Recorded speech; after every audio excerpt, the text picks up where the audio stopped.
From Hollywood, California, the Lux Radio Theater presents Robert Montgomery and Ida Lupino in The 39 Steps.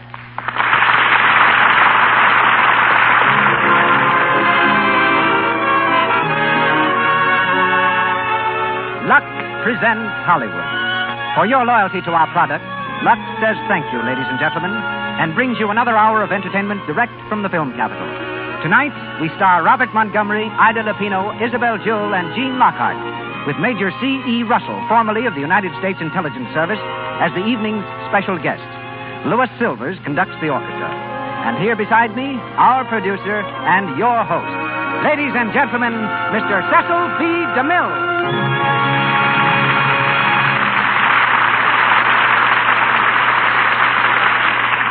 Greetings from Hollywood, ladies and gentlemen. The 39 Steps lead an old friend and a newcomer, Robert Montgomery and Ida Lupino, to the stage of the Lux Radio Theater. Since here last, Robert Montgomery's been rushing back and forth between two lots. One is the Metro Goldwyn Mayer studio, where with Rosalind Russell he's completed Live, Love, and Learn. The other is a lot in Beverly Hills, on which Bob has just finished building a new home with a beautiful library. And Bob is a man who really uses his library, for he's constantly seeking new screen material. President of the Screen Actors Guild, Bob devotes at least 3 nights a week to that organization. So this fall, he took time off to go to his farm in New York State for a few weeks of partridge and pheasant hunting. His favorite Hollywood sport is tennis, in which activity he's expert enough to be the frequent opponent of Sidney Wood, the ex-Davis Cup player. Bob is heard tonight as Richard Hannay in The 39 Steps, adapted from the Gaumont British film, which in turn was taken from the novel by John Buchan. Gaumont British will shortly release The Girl Was Young, starring Nova Pilbeam, and Derek DeMarney, directed by Alfred Hitchcock.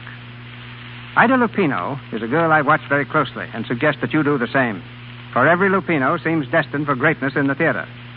To American film audiences, she's the best-known representative of perhaps the oldest stage family in the world. 350 years ago, when acting was considered a crime in Italy, Alfredo Lupino, acrobat and troubadour, fled from Naples, turned gypsy, and eventually found welcome and fame in England. Ever since then, Lupinos have added to the excellence of England's entertainment. Ida's father is Stanley Lupino, among London's most popular comedians. She has a sister, 2 cousins, 3 uncles, and 5 aunts, all noted performers. While her mother is Connie Emerald, once a celebrated dancer. Along with 3.5 centuries of tradition, Ida has inherited a turned-up nose, violet eyes, and blonde hair. She's an excellent musician and painter, can speak the language of the deaf and dumb, whistles as well as a farm boy, likes to wear sneakers, and is a prize mimic. A highly entertaining miss, you meet her tonight in the role of Pamela. Isabel Jewell, featured in such hit films as Lost Horizon and Marked Woman, is heard as Annabella. And Gene Lockhart, top-flight character actor, back from the New York stage, is Mr. Memory. And now for the play. The Lux Radio Theater presents Robert Montgomery and Ida Lupino in The 39 Steps with Isabel Jewell and Gene Lockhart.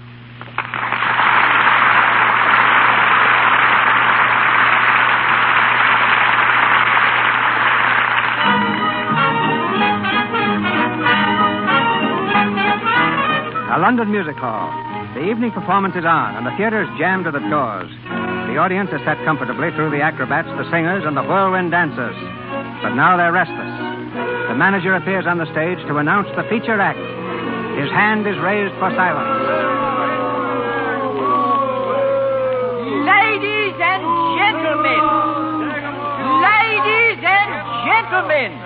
With your kind permission, I now have the honor to present to you one of the most remarkable men in the world. I present Mr. Memory. Thank you.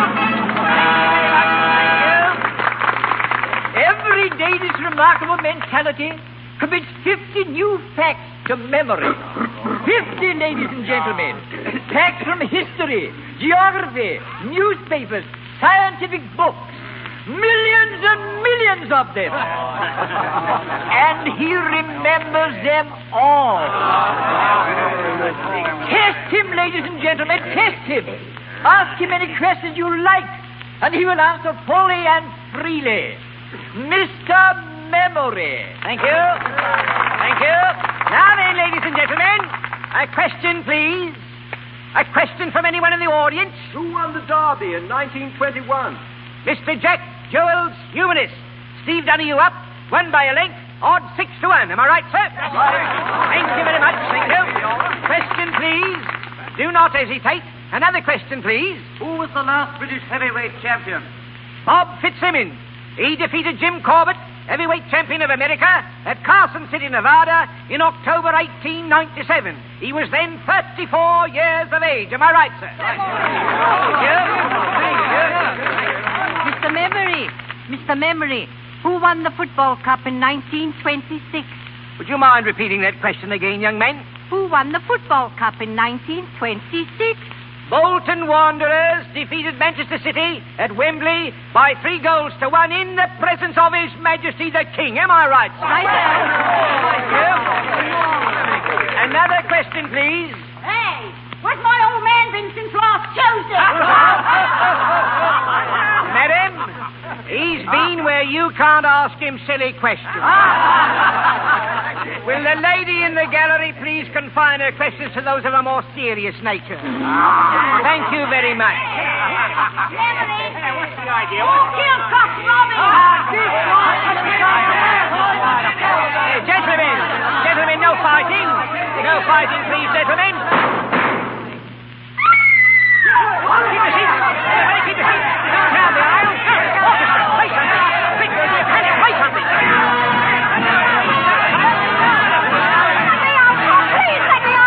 Let the lady through there. Will you stand back, please?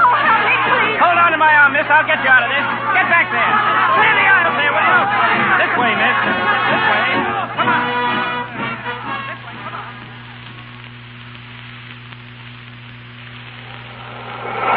There you are, miss. Take a good deep breath. Oh, thank you. You all right? Yes, sir. I had to get out of that theater, that's all.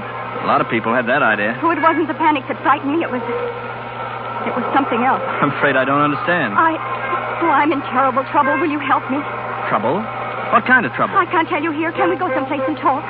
Well, my flat is nearby. Oh, let's go there. But hurry, please.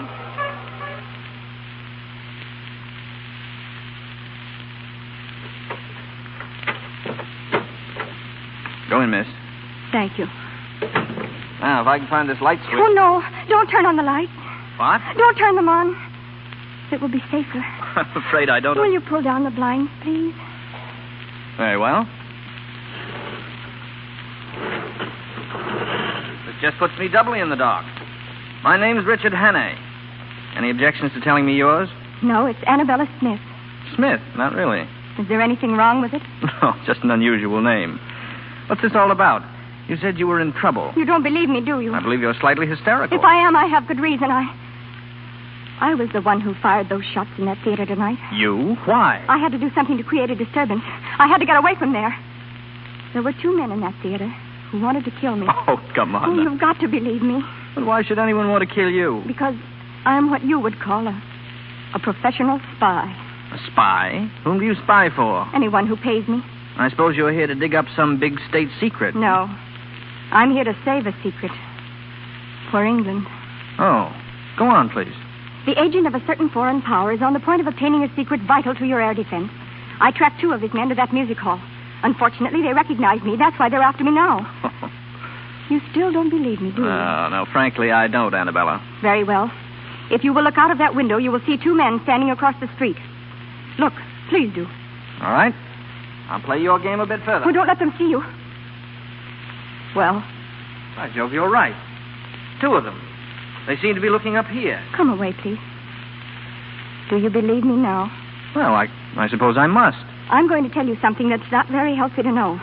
But now that they've followed me here, you're in it as much as I am. Yeah, so it seems. Have you ever heard of the 39 steps? 39 steps? No, what are they? Well, never mind, but this much you must know. If those men are not stopped, it's only a matter of days, perhaps hours, before the secret is out of the country. Why not call the police? Because they wouldn't believe me any more than you did. And if they did believe me, how long do you think it would take them to get going? Those men are acting quickly. You don't know how clever their chief is. Clever and ruthless. Well, what's his name? He has a dozen names, and he can look like 100 people. But there's one thing he can't disguise. The top of the little finger on his right hand is missing. Oh. Come on now, you're trembling. I'm frightened. Well, you needn't be. You're safe here, you know. What you need is a good night's rest. Oh, yes, I do. You can have my bedroom. I'll sleep on the couch here in the living room. Are you sure you don't mind? Sleeping on the couch? Well, I've done it dozens of times. No. I mean, being in danger. I'm not quite convinced of that yet. Is there anything I can get you? Yes. Have you a map of Scotland, please? A map of Scotland. I have an atlas over here somewhere. If I could... Oh, yes, here it is. Are you, going deer stalking or just plain hiking? There's a man in Scotland I must see next if there is anything to be done. I see. Are the 39 steps in Scotland? Perhaps I'll tell you tomorrow. Good night, Mr. Henning.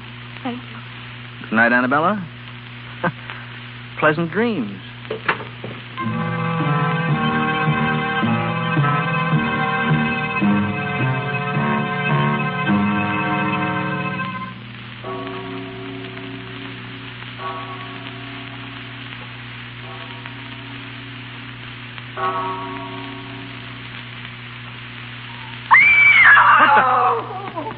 Annabella. Annabella, was that you? Annabella, open that door. Will you open that door, or do I have to break it down? Annabella, where are you? Oh, Here, look at me. What's happened? What's the matter? They came through the window. One of them had a knife. Knife? Oh, don't touch me. But you're hurt. You're bleeding. Here, I'll call a doctor. No, it's no use. Listen. You've got to stop those men. In a few days, they'll have the secret out of the country. But how will I stop them? Kenrich. The professor. Kenrich? Kenrich. Scotland. What's there? Who is this professor? What's in Kenrich? Clear up. They'll get you. Just like they did me. Annabella. Annabella. Good God.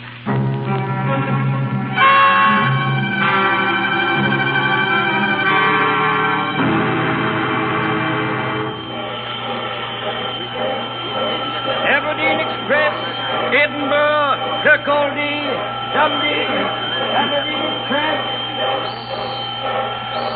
Take it to Kenrich, please. One, sir? Yes, one. Hurry, please. One to Kinreach, Scotland. Here you are, sir.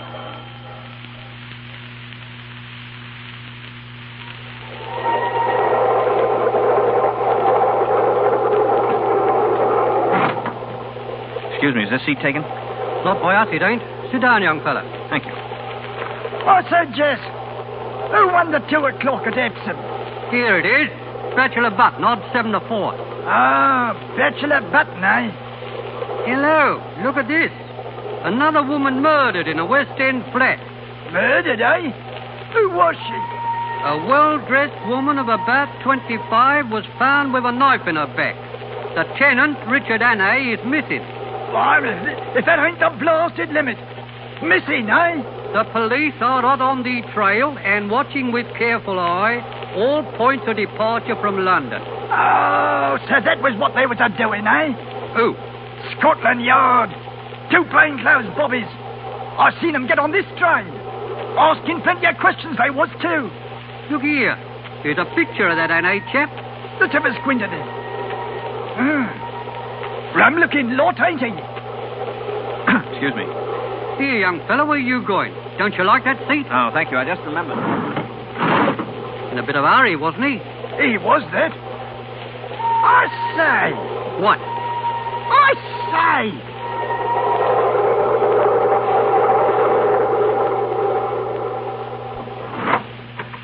Oh, I beg your pardon. This is a private compartment. Oh, is it? Yes, and it happens to be occupied. Yeah, so I see.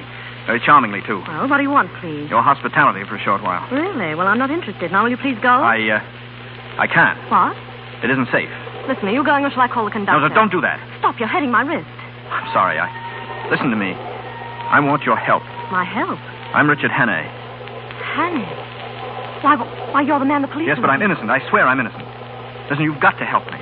It's terribly important that I be free for the next few days. You will help me, won't you? Yes. Yes, of course I will. That's fine. I'm sorry if I hurt your wrist. Oh, that's all right. You say the police are on this train looking for you? Yes, that's why I forced my way in here. Oh, I see. And just how am I supposed to help you? Well, they're looking for a man traveling alone. If I stay here with you, they'll think we're together. We'll pose as man and wife. Then they won't pay any attention to us. They'll just pass us by. How clever you are. You'll do it? Yes, of course. Say, you're all right. What's your name? What's that got to do with it? Nothing. I just wanted to know who my benefactress was, that's all. No, I'm Pamela Stewart. Pamela? Oh, that's rather pretty. Suits you. Thank you. There they are now. Remember, I'll sit here and pretend to read. You do the talking. All right. Come in. Excuse me. Have either of you seen a man pass here? Young fella, smooth-shaven? Why, no. Wait, are you the police? That's right, miss. Then this is the man you want. He forced his way in here and told me his name was Richard Hannay. Why, did I? Come here, you. Let go of me. Are you Richard Hannay? Well, speak up. Yes. Thank you very much, Miss Stewart. Well, you didn't expect me to harbor a murderer, did you? Unfortunately, I did. And I am not a murderer. We'll see about that. Come on, Hannay. Certainly, gentlemen. I'll go with you willingly. In fact, I'll lead the way. Grab him. Gone. Here, get after him. Open that door. Can't. He's holding it from the other side. Here, let me try. Together now. 1, 2, 3. Get out of the way. Where is he? Where did he go? Here he is down the passageway. Stop him. Grab him before he gets to the best of you. Come back here, you. Come back, you. Stop, stop. Have you got him? No, he's gone. What? He jumped. He jumped off the train. The fool. He's probably lying dead in a ditch. No. The last I seen of him, he was on his 2 feet and running like a rabbit.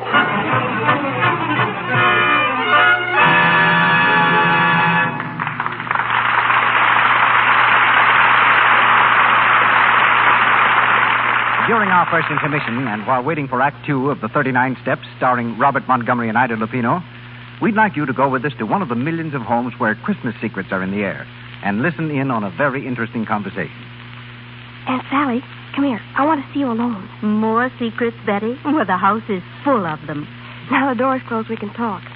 Aunt Sally, what can I give Mother for Christmas? Did you ask her, dear? Yes, and she just says all she wants from me is love and kisses. Well, I did hear her say she needed more stockings. How about getting her some of the lovely sheer ones we saw in the store today? But she always says sheer stockings are extravagant. Not necessarily, dear. They wear very well if you're careful about washing. Just dip them in Lux suds every day. Lux keeps the silk nice and springy, so it doesn't break so easily into runs. Then I'll tell you what. I'll buy some and tell Mother I'll Lux them for her every time she wears them. I'll buy a big box of Lux and give it to her with the stockings. Now, that's a real Christmas gift, Betty. Okay, I'll get some Lux Flakes right away. And be sure to use nothing but Lux Flakes, dear.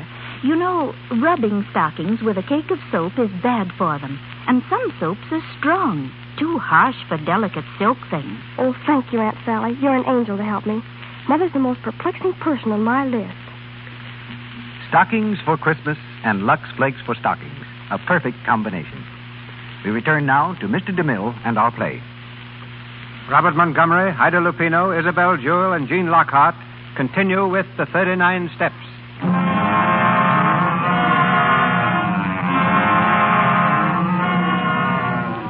Two days have passed, and Richard Hannay, wanted for a murder he did not commit, is still at large.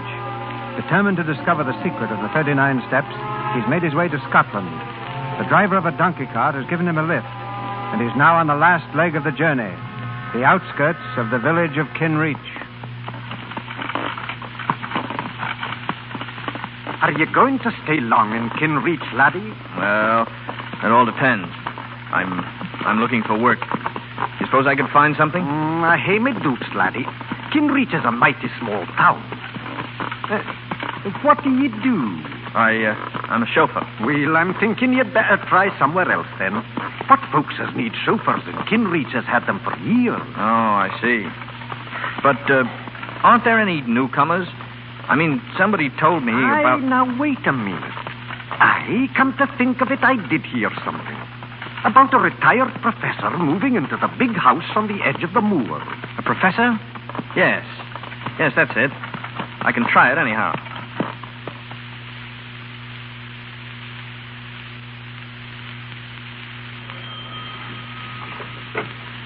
Yes, sir? I'd like to see the master, please. What name shall I say? Well, he doesn't know my name, but you might ask him if he knows Annabella Smith. Yes, sir. Will you mind waiting in There's someone for me, George? Oh, yes, Professor. How do you do? How do you do? My name is Hammond. I've come from London. From Annabella Smith. Oh. Well, do come in, please. You must be tired. We can talk in the library. My daughter's having an engagement party. I'd rather not disturb her. Yes, of course. Go right in, please. Thank you. Sit down. Will you have a drink? No, thank you. Well, now what did you want to see me about, Mr. Hannay? Hannay, you know me. Yes. I suppose it's safe to call you by your right name now. What about our mutual friend, Annabella? She's been murdered. I know. Poor girl. The police are looking for you. Yes, but I didn't do it. Oh, of course you didn't. But why come all this way to Scotland to tell me about it? Well, I believe she hoped to come to see you about some air ministry secret. She was killed by a foreign agent who was trying to steal it. Oh. Did she tell you what this foreign agent looked like? No, she hadn't time. Oh, yes. There was one thing. She told me the top of his little finger is missing. On which hand, Mr. Hannay? On the left, I believe. Are you sure it wasn't on the right? It might have been. Like on my hand, Mr. Hannay? Good Lord. Then you're the one she... The one she was trying to warn you against. The chief. You misunderstood her. She meant for you to kill me, not to bring me information. Yes. Well, what are we going to do about it? Ah, that's just the point. What are we going to do? You see, I live here as a respectable citizen. I should hate to have it known that I am not what I seem to be. You understand my position. Oh, yes, quite. What makes it doubly important that I shouldn't let you go is that I'm just about to transfer some very vital information out of the country. What? Oh, yes. I've got it already. I'm afraid poor Annabella would have been too late in any case. Well, that's that, I suppose. Yes. Well, what about it, Mr. Hannay? What about what? Yourself. It seems to me there's only one way out. And what's that? I've a small revolver here. Pretty little thing, isn't it? Supposing I left you alone with this. The newspapers could then announce tomorrow morning that the murderer had taken his own life. You want me to kill myself? Yes. You're mad. I won't do it. Then I'm afraid you leave me no alternative. You should have stayed in London, my friend. Oh, George. Yes, Professor? I want your help, please. There's a little job for us inside. Hannay? Yes. We'll carry him to the garage. When it gets dark, we can drop him off on the road somewhere. Yes, sir. Come in. Where is he, sir? Behind that table. Here, sir? Yes. Pick him up and... I'm sorry, sir, but there's no one here. What? Well, you can see for yourself. But I shot him. The body was lying there on the floor. The body, sir? Seems to have disappeared.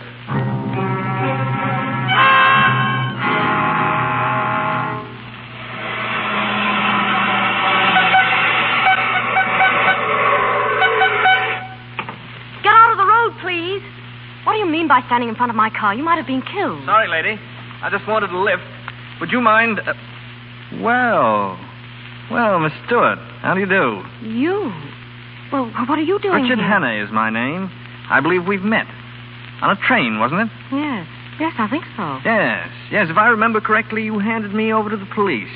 You did, didn't you? Oh, get away from me. Oh, don't worry. I don't hold it against you, really. Well, that's very kind of you. Yes, isn't it? What are you doing in Kinreach? I live here. It's a charming place, isn't it? You know where the local police station is? Oh, of course I do. Will you take me there? What? The police station, in a hurry, please. Certainly.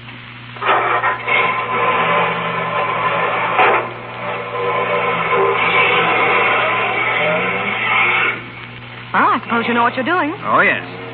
You see, I know who killed Annabella Smith. Is that so? The same man who shot me a few minutes ago. Shot you? Yes. Where? Right in the cigarette case. See? There's a hole in one side of it. Handy little thing, cigarette cases. If I hadn't been carrying it about in my vest pocket, the hole would have been in my chest. And who was this arch villain? Gentleman called the professor. Professor? Oh, now, you don't mean Professor Bartlett. I didn't stop to inquire his last name. Oh, that's very come funny. now. It isn't as funny as that. Do you actually mean you're going to the police with this story? That Professor Bartlett shot you? That he's the one who killed Annabella Smith? Of course, why not? Oh, and you expect them to believe it, I suppose. Well, you don't, evidently. No, and neither will they. Professor Bartlett, a murderer. Why, he's one of the best-liked men in the village and a very good friend of the sheriff. I'm sure the sheriff will be interested in your story, Mr. Hannay. Yes, I see your point. Hadn't occurred to me that... Stop the car, please. I'm getting out. Oh, no, you're not. Stop this car. You said you wanted to go to the police. Well, that's just where you're going. And if you touch me or make a move to jump, I'll turn this car into a ditch. Well, aren't you the sweet little thing? Now, you just sit tight, Mr. Hannay, and don't make any sudden gestures. We're going rather fast. You haven't the nerve, of course. Haven't I? Just try me. All right, I will. Don't touch that brake. Hang on. Where are you? You all right? Quite all right, thank you. You little fool, we might have been killed. Hello there! There's someone coming. Keep down. Let go of me. Hello! Shut up. Over here, Richard Hannay! Why, you... Richard! Grab that man. All right, Hanny, we've got you. And don't try any funny business. Stand up. Yes, of course. Are you the police? We've been looking for you, honey. Put the bracelets on him, Joe. Right you are. Put out your hand. There we are. Now put out the other one on the girl. Here, what are you doing? We are handcuffing you to your friend here. Any objections? Now see what you've done. Oh, shut up. Listen, you can't do this. I don't even know this man. You ride around the country with him in a car, but you don't know him. Of course you don't. Yes, but I'm telling you, Keep I your don't. mouth shut. All right, Joe. Take him to our car. It's a good day's work for us. Will you please move over? You talking to me? Yes, I am. Very well. Ow, my wrist. Well, you asked me to move, and if I move, you move with me. It's a scientific fact that when two people are handcuffed together... Officer, must I be chained to this man? Aye, you must. And keep quiet about it. Wait a moment. Where are you taking us? This isn't the way to the sheriff's office. Well, we're not exactly going to the sheriff's office. Eh, Joe? Not exactly, no. Well, where are we going? Well, it's the real head we are going to see. The sheriff principal. Eh, Joe? Aye, the sheriff principal. I don't understand. Would you like to have a small bet with me, Pamela Stewart? Now, what do you mean? I'll bet you 100 to 1 that the man they call the sheriff principal has the top joint of his little finger missing. Am I right, gentlemen? You shut your mouth, young fellow, or I'll shut it for you. For good. You see, Pamela? I win. They're taking us to your old friend, the professor. Charming gentleman, the professor. Best-liked man in the village and a personal friend. Oh, be quiet, will you? What are we stopping for? Sheep. A whole flock of them across the road. Well, blow your horn. Maybe that'll scare them. Stubborn beast, they won't move an inch. Well, come on. We'll have to get out and shoo them off. Here, get on there, Shoo. Get on there. Go on. Get you to the way. Go on. Now's our chance. We'll make a run for it. Run? How can we? Come on, when I say jump, jump and run for your life. Yes, but they'll catch us. Go on, jump. Hey, look, they're getting away. Stand where you are. There they go. Give it to him. They're shooting us. Come on, you little fool, run for it.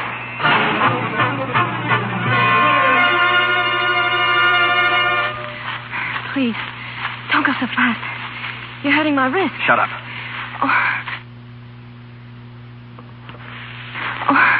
I can't go any further. I've lost my shoe. Where?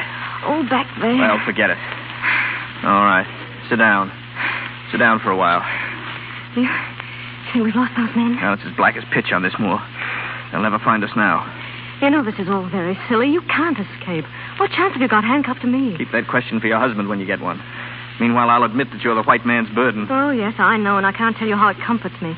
Oh, why don't you give yourself up? To whom? Oh, give yourself up to Scotland Yard. Thank you, but it's a little impractical at the moment. Listen to me. I told you the truth on the train, and I'm telling it to you now. There's a dangerous conspiracy against this country, and I'm the only man who can stop it. I don't believe you. All right, very well, then.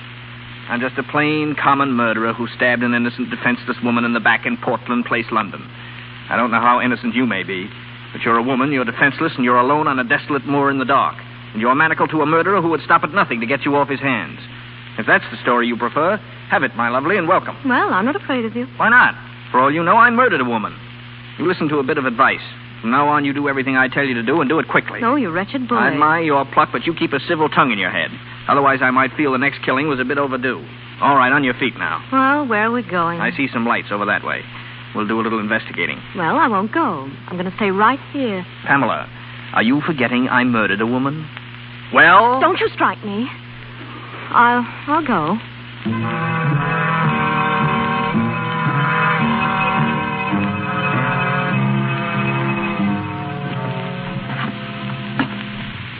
Say, what kind of a place do you think this is?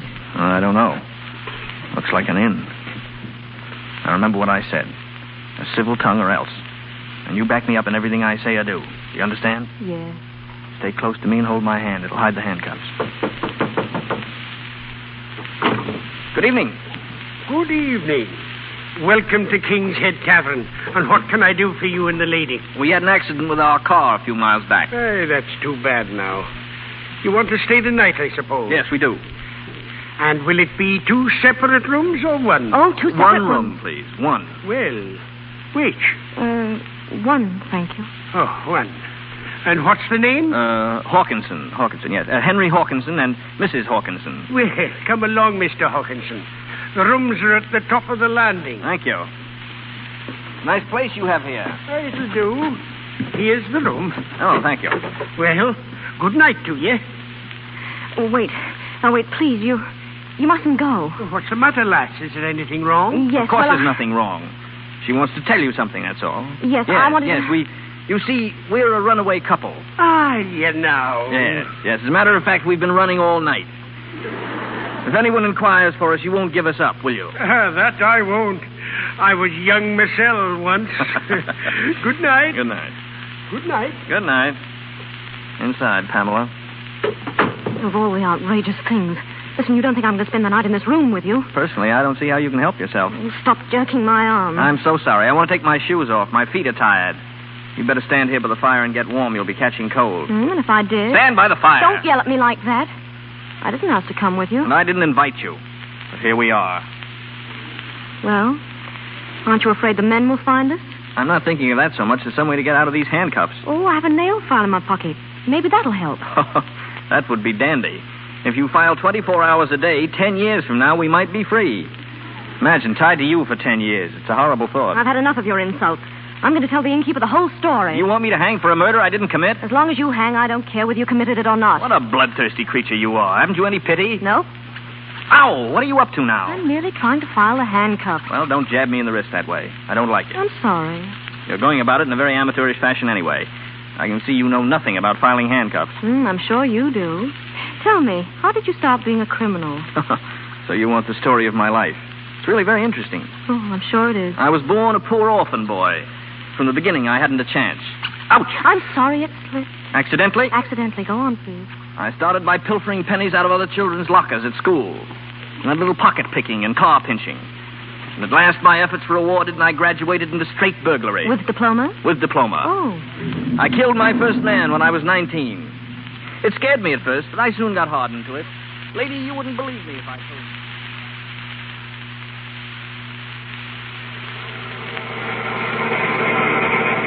It was your fault. The whole thing was your fault. My fault? How do you make that out? If you hadn't have stopped the car for those blasted sheep, we'd have had the 2 of them in the professor's parlor right now. We'd better have them there soon, is what I say. The professor was anxious about Hanny. Knows too much, he said. Get him. Get him. We had him. And the girl, too. You don't suppose they'd head in somewhere, do you? Stop at a tavern, I mean. They might, in this weather. There's a place about 4 miles back. King's Head Tavern, it's called. King's Head Tavern. That'd be somewhere near where they gave us the slip. Turn around. You'll find out. Right. And if we see him again, blast you. Shoot straight. I will, all right. You can depend upon that. And little by little, and year by year, I sunk lower and lower. And you got better and better. That's right. You might have read about me in the papers. They call me Hannay, the Cornish Bluebeard. And that, milady, is the horrible story of my life. Dear, dear, and you have such a nice face. How many people have you killed altogether? 9. If you don't watch the point on that nail file, it may be 10. Ouch! At least I'm trying to do something. Well, if you don't mind, I'm going to try and get some sleep. I haven't had a wink for 48 hours. Well, I'm not in the least bit tired. Besides, I have to stay by the fire and get dry. All right. You don't mind if I stretch out in the chair, do you? No, not at all. Thank you. Good night. Good night.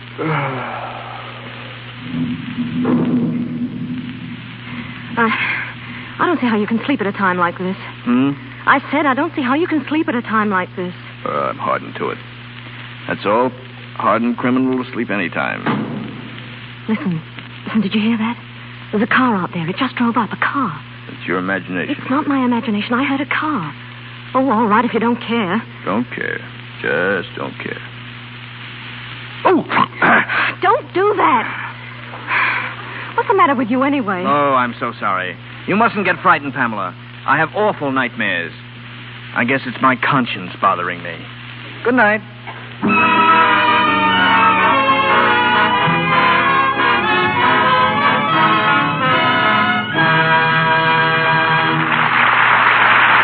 We pause for station identification. This is the Columbia Broadcasting System.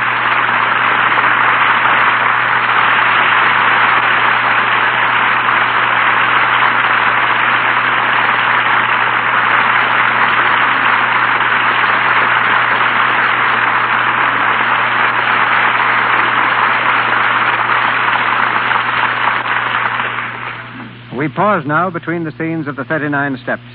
Robert Montgomery and Ida Lupino will be back shortly when we raise the curtain on Act 3 in this play about spies. Spies may be roughly divided into two classes. There are the mercenary spies who traffic in state secrets, selling them for cash to the highest bidder. And there are patriots who risk their lives solely for the protection of their country, who receive the smallest monetary rewards, and whose names never get into the newspapers. The Richard Hannay of our play belongs to this second group, and so does tonight's guest, Major C.E. Russell of the United States Army, retired. Before this country entered the World War, Major Russell temporarily loaned his services to Scotland Yard as one of their American operatives. Back in the United States Army during the war, he served on a special staff in France. He later instructed our Army officers in the art of espionage and is the author of a standard military textbook on this subject. With such a background, Major, there should be no better authority to answer the question, just what are the qualifications that make a valuable spy? The qualifications today, Mr. DeMille, are exactly the same as in biblical times, and the instructions which are taught follow very closely those which Moses gave to his men when he sent them forth to spy out the land of Canaan, to learn what the land contained, the strength of the enemy, if the people were content, and how strong were the walls. Then, as today, spies had to have powers of observation, of memory, and description. These are the three traits that must be developed in a capable espionage agent, and are the least developed of all human traits. In addition, he must have common sense, a good general education, an ability to take orders, and preferably a knowledge of foreign languages. I've noticed that the opinion held of a spy varies greatly. Some people have only the greatest respect and admiration for a spy. Others consider them vicious, double-dealing scoundrels who stop at nothing to attain their end. How well do I know that? But I think these people would change their minds if they only realized that spies are one of the greatest forces for world peace. I am, of course, referring to patriotic spies, not mercenaries. I believe that a patriotic spy, by keeping his country informed of military activity in other lands, enables his own nation to properly prepare itself, and a properly prepared nation is a nation seldom attacked. The war that they are ready for rarely comes. If what I've observed is true, you soldiers who fight with your brains instead of bayonets are finding more and more women as your co-workers. How does a woman compare with a man as a spy? Very favorably, up to one point. A woman's heart will rule her head much more quickly than a man's. Today, there is probably one woman to every 2 men in the world's espionage service. We've learned that if you want to make a man talk, send a pretty woman. And when we want to make a woman talk, we make her jealous. Both theories work amazingly well. It would appear to me that spying is one activity which provides little or no room for modernization. Along with qualifications, I presume that methods have changed little since the days of Moses. That's very true, Mr. DeMille. They remain essentially unchanged, but there have been radical technical changes in carrying out those essentials. For instance, there's a machine recently developed in this country so delicate and so accurate that it can etch an invisible secret message on a surface no larger than a grain of corn. Or, to employ a commodity with which perhaps you're more familiar, it could etch the map of an entire country on a single lux flake. And that's probably the finest, thinnest, and most fragile thing I can think of for the moment. I know that you can read through a flake of lux, Major. It's actually only 2/1000th of an inch thick. I see. Almost as amazing as this machine I'm speaking of. Lux Flakes remind me of women, and women, in turn, recall an amazing spy story I encountered during the World War. It concerns a Swiss opera singer who volunteered in the French Red Cross as an entertainer. For 2 years, she made periodic visits to a home in Switzerland, each time using the same route over the French border. One day, she started to cross and found a new officer in charge. He took a good look at her and immediately ordered his women assistants to search her. They returned with the petticoat of this famous singer. Suspecting that it might contain invisible writing, the lieutenant called for hot irons and himself applied them to the petticoat. The heat revealed what had been invisibly written in lemon juice, the complete working drawings of a new French war tank. The reason the lieutenant had suspected Madame was that before the war, he had been a style designer in Paris. One of the first things he observed about the singer was that while she was dressed in the height of fashion, she wore a starched petticoat, and starched petticoats had been out of style for 10 years. To me, one of the truest utterances of the great French General Marshal Foch was his statement to a group of his espionage agents. You will die 1,000 deaths, he told them, before oblivion comes, while the man in the trenches dies but once. And no better example can be found, Mr. DeMille, than that patriot of Revolutionary War, John Honeyman. Too old to carry arms, he became a confidential spy at Washington's urgent request and posed as a Tory.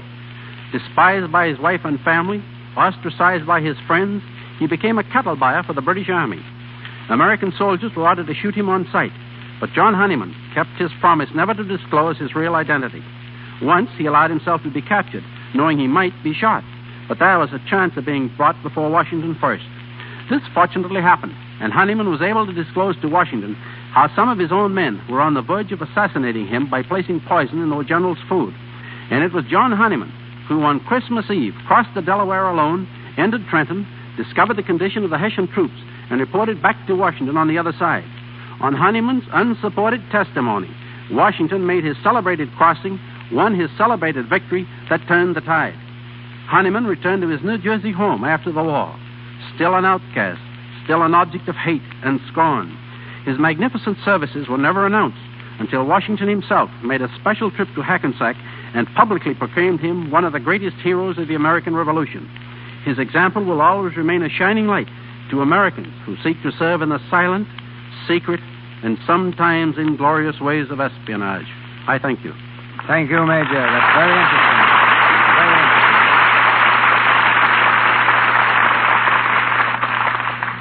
Once again, the 39 Steps, starring Robert Montgomery and Ida Lupino, with Isabel Jewell and Gene Lockhart.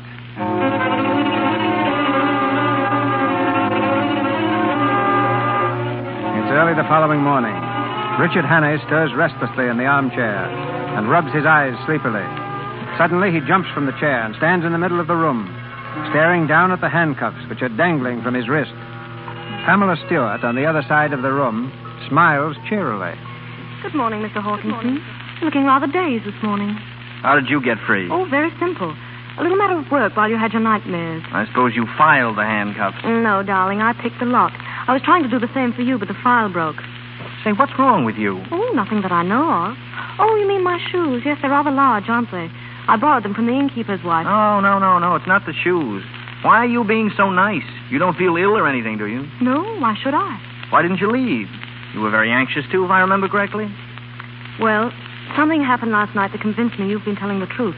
May I ask what earthquake caused your mind to work at last? When I got free, I went downstairs. That car you said I imagined belonged to our pursuers. They were sitting downstairs when I got there. Did they see you? No, I hid behind the counter. But they asked the innkeeper about us. What did he say? Said he hadn't seen us. Then they ordered something to eat. And while they were eating, they talked a lot about the 39 steps. 39 steps? Oh, don't ask me what it means because I don't know. Anything else? Well, they said the professor was clearing out of the country. Then he has got the secret. Did they say how soon he was leaving? No, but they did say that he was going to London first to pick up someone at a music hall. 39 steps. London Music Hall. It doesn't make any sense. Which room are these men in? Oh, they left. When? Oh, about 4 or 5 hours ago. And you let them go after hearing what they said? Oh, you button-headed little idiot, you. Don't you speak to me like that. My dear girl, I'm accused of murder. The only way I can clear myself is to expose those spies. Then why don't you go to Scotland Yard? What's the use? You said yourself that no one would believe me. Well, then why don't I go to Scotland Yard? Why not? They'd listen to you. Of course they would. Come on, we'll get the next train for London.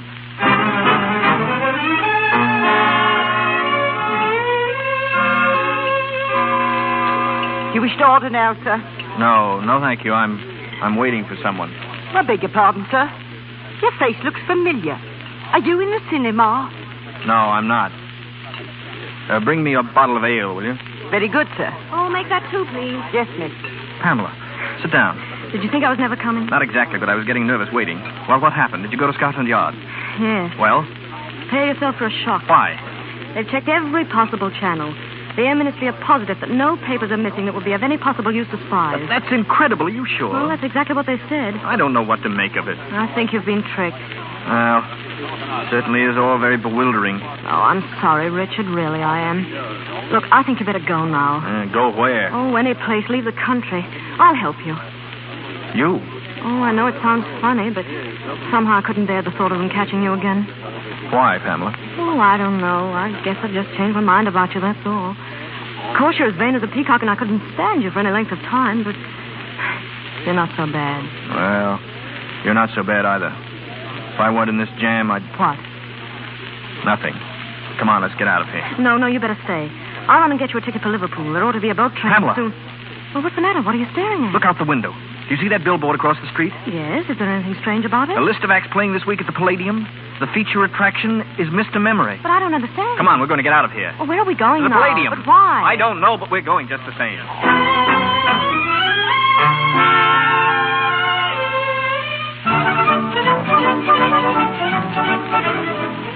Here are your seats, sir. First two on the aisle. Thank you. Sit down, Pamela. This is silly. In the first place, the show's almost over. If anyone sees you here, what are you looking for? Be quiet. I'm just playing a hunch, that's all. Well, you're playing the fool if you ask me. Ladies and gentlemen, with your kind permission and attention, I now have the honor to present to you one of the most remarkable men in the world. I present Mr. Memory. Pamela. What? Look at that right-hand box nearest the stage. You see that small man sitting in front? Why, yes, It's the professor himself. You better get out of here before they see you. No. Sit down. Listen. Every day he commits to memory 50 new facts, and he remembers every one of them. Facts from history, from geography, from newspapers, from scientific textbooks. Pamela. Yes. I've got it. I've got it. What? Don't you see the details of this Air Ministry secret have been borrowed, memorized by Mr. Memory, and then put back again before anyone could know? Why, that's it. Of course it is. Pardon me, sir, but there's a gentleman who would like to speak to you. Who, me? You, Richard Annie? Well, You're under arrest. Wait, officer. Listen, there's something here you ought to know. Advocate, Annie, come along to us. Yes, but you must listen to him. That man on the stage can... Come on, we don't want any excitement here. All right, I'll go quietly. Richard, you're not. Distance from Montreal, Pamela. 1,424 What's the use? miles. Am I right? Thank you. Question, please. Do not hesitate. Your question, please. Wait a minute. Mr. Memory, what are the 39 steps? Come on, answer up. What are the 39 steps? The 39 steps.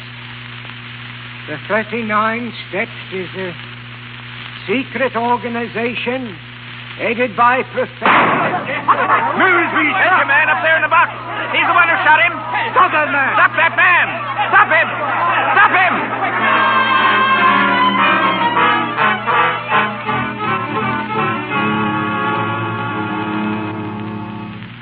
I want to see Mr. Memory, please. Where's his dressing room? Number 5, but you can't go in now. Well, I'm afraid we have to. Detective, have you a pencil and a piece of paper? Yes? I want you to write down everything you hear. But listen here, I Do as he tells you, please. I'm going to prove to you that the man who shot Memory is the murderer of Annabella Smith. What is it? We want to see Mr. Memory. How is he, Doctor? Very bad. Did they get the man who shot him? Yeah, we got him all right. He'll hang for it, too. Oh, Mr. Memory. Mr. Memory, can you hear me? Yes? Mr. Memory, there's something I'd like you to tell us, please. Yes? What was the secret formula you were taking abroad? Will it be all right, my telling you? It was a big job learning it. The biggest I've ever tackled. I don't want to throw it away, sir. It will be quite all right. The first feature of the new engine is its greatly increased ratio of compression represented by the formula 1 minus 1 over R to the power of gamma minus 1, where R represents the ratio of compression and gamma dimensions of cylinders diameter. This device renders the engine completely silent. The exhaust gases impinging on a series, entirely eliminating all sound. Am I right? Am I right, sir? That's quite right, old chap. Thank you, sir. I'm glad it's off my mind. At last. Memory. Mr. Memory. Richard, what is it? The Air Ministry's secret will never leave England.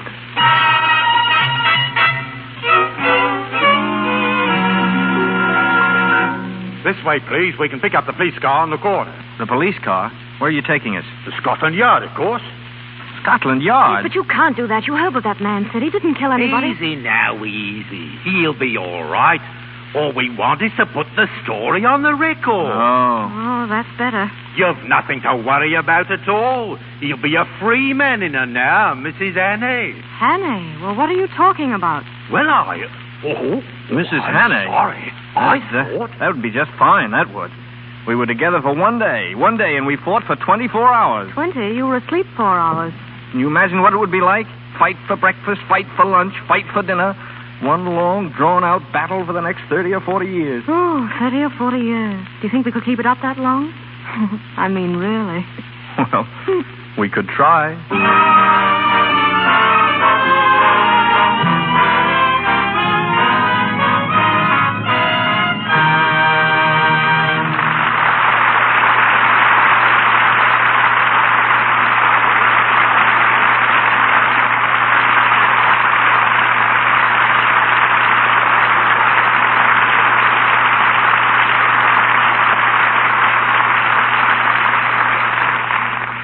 Robert Montgomery and Ida Lupino have completed the 39 steps, but they'll take a 40th when they return later to the microphone.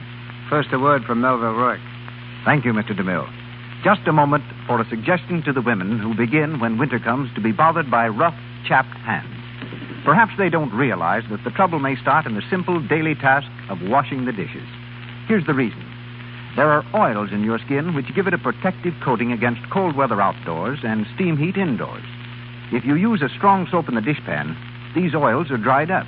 Your skin gets rough and red. To protect these beauty oils, simply change from your harsh soap to Lux Flakes. Women find the difference between Lux and ordinary soaps for dishes almost unbelievable. They feel it the moment they put their hands in the dishpan. There is no sting in the very gentle, soothing Lux suds. Almost at once, your hands will begin to look smoother and whiter. Begin tomorrow to keep your hands lovely by washing dishes with Lux Flakes. I turn you back now to Mr. DeMille. At the moment, both our stars, Robert Montgomery and Ida Lupino, are having a breathing spell between pictures. Bob is back after 6 weeks in the East, and Ida's been indulging in her favorite avocation, composing music. And not just simple little ballads, Mr. DeMille, but the real thing. Not so long ago, the Los Angeles Philharmonic Orchestra played Ida's symphony, Aladdin and the Lamp. Oh, thanks for the nice boost, Bob. You know, composing's really very exciting, although I had no thought of attempting it until 2 years ago. It was just about this time of year. I was riding in a taxicab down Hollywood Boulevard. The street was crowded with Christmas traffic, and all of a sudden the noise seemed to take the form and tempo of a melody. Well, I rushed right home, worked straight through till morning, and there it was, and I've been at it ever since. What's your latest composition? Something I've just sent to London, a score and book for a musical comedy. Look, I hope no one's going to get the impression that I think I'm a great musician. In fact, I know so little that I often use a code to take the place of notes and musical symbols until I've time to figure out what I'm trying to do. I use the letters of the alphabet for a code. If you ever saw one of my scores, you'd think someone had spilled alphabet soup on an orchestration sheet. But I think our listeners are a lot more interested in what Bob's next picture is going to be than in my music. So, Bob, suppose you tell them. Well, if I knew, I'd be glad to. I'm having story difficulties at the moment. Don't we all? Can't you find the right one? Well, the trouble is I found the right two. And MGM and I can't make up our minds which will make the better picture. Number one is a light comedy, the type of story that audiences have been favoring so much lately. Plenty of laughs and sophistication. Number two, also a modern story, presents a definite problem of living that any one of us might have to face. A very interesting story for an actor. But the question is, will it interest an audience? And in the meantime, you're perched on a fence, eh? Exactly. And since that's not a very comfortable spot to be in, perhaps the Lux Radio Theater audience will help me out. I'd really be very grateful if you'd drop a card or a note to Metro Goldwyn Mayer, to me, or the Lux Radio Theater, and let us know which of these two types of pictures you prefer to see.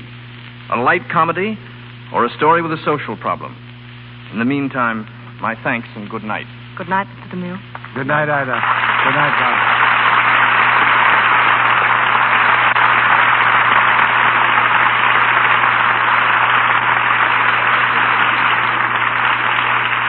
Thank you, Robert Montgomery and Ida Lupino. Ladies and gentlemen, this is your announcer, Melville Ruick. Mr. DeMille returns in just a moment with news of next week's play and stars.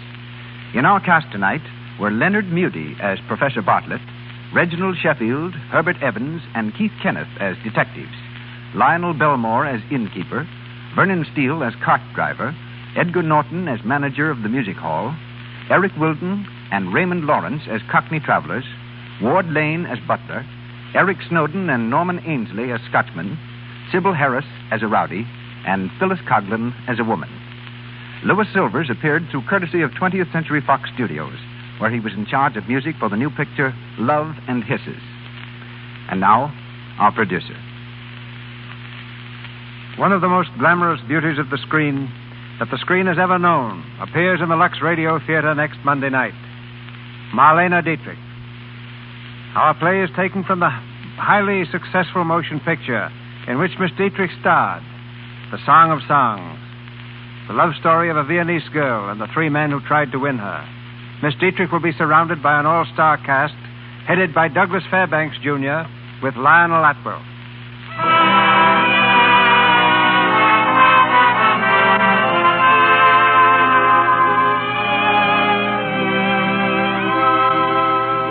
Our sponsors, the makers of Lux Flakes, join me in inviting you to be with us again next Monday night when the Lux Radio Theater presents Marlene Dietrich, Douglas Fairbanks, Jr., and Lionel Atwell in The Song of Songs.